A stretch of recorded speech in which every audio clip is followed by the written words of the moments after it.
Hey everyone, it's Alexander Robinson. Welcome to the channel. So today we are back at the Academy Museum to check out Jaws, the exhibition dedicated to Steven Spielberg's Jaws, which came out in 1975, 50 years ago. I actually was at the Academy Museum the day they were doing previews for Jaws, the exhibition, but I was doing my 12 hours in LA challenge, so I just didn't have time to check out Jaws for myself because I knew I'd be there for longer than I needed to be for that video. But whatever the case, I actually visited this exhibit several times beforehand because me being a huge Jaws fan, I had to experience this for myself. But now, only 3 months after this exhibit opened on September 14th, I'm bringing you guys with me. So without further ado, let's get this trip started.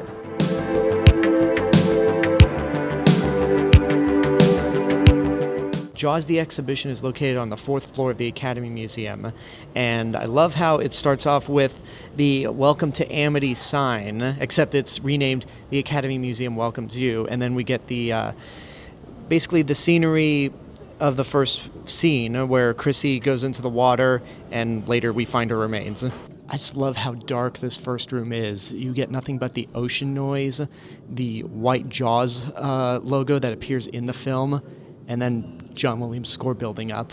After leaving the first room, this exhibit features a plethora of props, costumes, and film equipment used in making the movie that upended the entire film industry. I even managed to learn a few things that I was unaware of despite being a mega fan of Jaws. For example, in the scene where Brody sees the corpse of Chrissy, the hand is actually from a waitress living in Martha's Vineyard, who was an extra in this movie. And this display shows how that shot was pulled off. She's basically stationed behind this mound, and her hand was sticking out. They also have the shark teeth-shaped clapper used for marking takes, which they ended up switching out with the regular slates. Also on display was the camera they used underwater for when the shark attacks Hooper in the cage, and the camera used for that infamous dolly shot when Brody sees Alex Kittner getting eaten by the shark. You also have the opportunity to recreate that shot using your iPhone, and in honor of the victim that shares my first name, I had to do it. There's also a corner dedicated to two people who had a major hand in the success of Jaws. Of course, Spielberg and all the actors played an important part in Jaws, but without these two people, Jaws wouldn't be the masterpiece that it is today. I'm talking about John Williams, the composer, and Verna Fields, the editor. There's actually more of a focus on Verna Fields than there is on John Williams. For John Williams, they actually have a keyboard on display where they highlight the two keys that make up the Jaws theme, and you can easily play it right there. Just the right kind of tone, violin, very, very high note.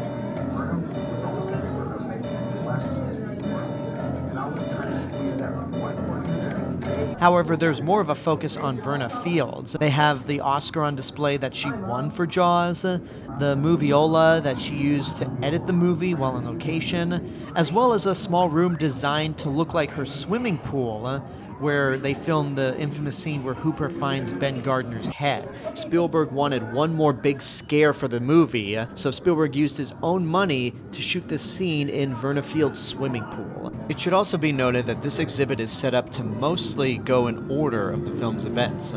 So the next room before the end is out at sea with a layout of the orca's stern, the yellow barrels used in the film, a photo gallery of the 3 animatronic sharks that were built for the movie and hardly worked, and a miniature version of that mechanical shark. And unlike Bruce, this one seems to work reliably.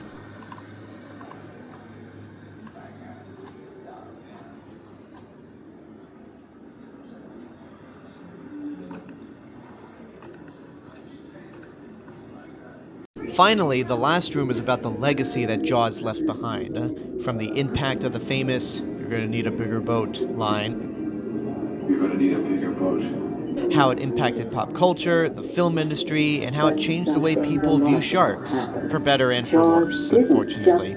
The last thing to note is that the exhibit officially ends with some cool merchandise from Universal Studios Hollywood, Florida, and Japan, some of which I've never seen before, especially the ones from Japan. This all leads into more information about the Bruce model hanging from the ceiling of the museum. They added a new information board about how this model used to be the original Jaws photo op at Universal Studios Hollywood, but for the shark we have now, how it was found in a junkyard and then restored to be a permanent part of the museum. I thought this was the best way to end Jaws the exhibition on one of the museum's most famous pieces, and one that I cannot go without saying hi to. Alright, so I'm back at my apartment, and that's gonna do it for this vlog right here. Thank you guys so much for watching. I always love doing these Academy Museum vlogs, even if this one, based off one of my favorite movies ever made, came out like 3 months after the exhibit opened. So again, apologies for that. And just a little note from this point on, whenever I do vlogs at the Academy Museum, they're going to be in collaboration with my movie review channel, Alexander Robinson Movie and TV Reviews.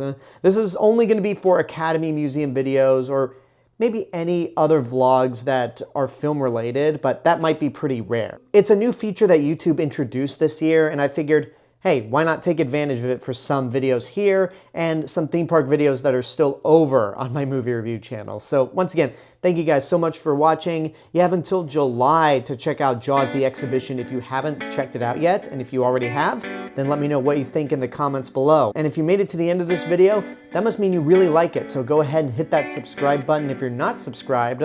And if you want to find me elsewhere on the internet, you can find me on Instagram, Letterboxd, Blue Sky, and my movie review channel right here on YouTube. Have a good day, take care, I'll see y'all next time, and safe travels.